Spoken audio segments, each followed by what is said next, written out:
જ કહીને આવી રહ્યા છું કે 30થી 35 લાખની પોપ્યુલેશન અને વોડા સાથે 40 લાખ પોપ્યુલેશનની સફાઈ ફક્ત વીએમસી ના કરી શકે, જનતાની પણ જવાબદારી છે. એમને અમે વિનંતી કરીએ છીએ તમામને જાહેર જગ્યાઓમાં ગંદકી ના કરવા માટે. સ્ટાર્ટિંગ વિથ બંને ગાર્ડન્સ, બે ગાર્ડન કમાટીબાગ અને ગોત્રી ગાર્ડનમાં પણ અમે રજિસ્ટરથી એન્ટ્રી કરવાનું પ્રક્રિયા ટૂંક સમયમાં શરૂ કરવાના છે. કારણ કે એવા બધા ફરિયાદો પણ મળી છે કે અસામાજિક તત્વો પણ ઘૂસી જાય છે, કોઈ છેડછાડ પણ કરવાનો પ્રયત્ન થતો હોય એવા પણ ઇન્ફોર્મેશન મળી છે. કોઈ સાંજના સમયમાં ગેરપ્રવૃત્તિઓ પણ ના ચાલે એના માટે કોણ આવે છે કોણ જાય છે એના માટે સીસીટીવી કેમેરાનું મોનિટરિંગ પણ હવે ગોઠવીને કરીશું.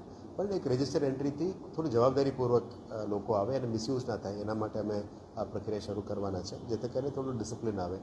અત્યારે મેઇન બે ગાર્ડન કમાટીબાગ અને ગોત્રી ગાર્ડનમાં તમામ રેનોવેશનનું કામ ચાલી રહ્યા છે, એટલે પેઇન્ટિંગ, શોભા વધારવાનું જે પણ કામગીરી છે, જૂના ગંદકીને બાકડાઓ, પિલર્સ બધું પેઇન્ટ કરવાનું બધું નવીનીકરણનું કામગીરી ચાલી જ રહ્યા છે.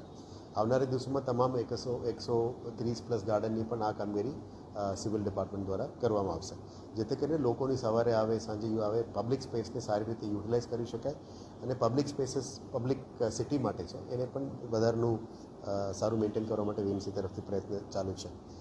પછી સ્ટ્રીટ વેન્ડર્સનો જે મુદ્દા આવી, અમે ખોરાક ડિપાર્ટમેન્ટને કીધું છે જે ખોરાક વેચાય છે એ બધા સારું છે કે નહીં, પબ્લિકમાં જે વેચાતું ખોરાક ક્વોલિટીવાળો છે કે કેમ એ બધું ચેક કરવાની સૂચના આપી છે. એટલે ફૂડ એન્ડ ડ્રગ્સ ડિપાર્ટમેન્ટ દ્વારા સતત ચેકિંગનું કામગીરી શરૂ કરી દીધી છે.